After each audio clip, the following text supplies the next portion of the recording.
been getting a lot of comments and questions about the Air 2S's low light capability, so I headed out at sunset to get some shots after the sun had already set.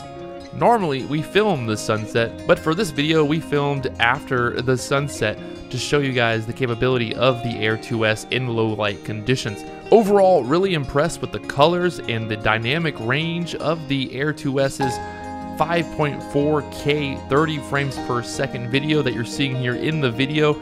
Obviously we uploaded it at 4K for YouTube, but the footage looks amazing.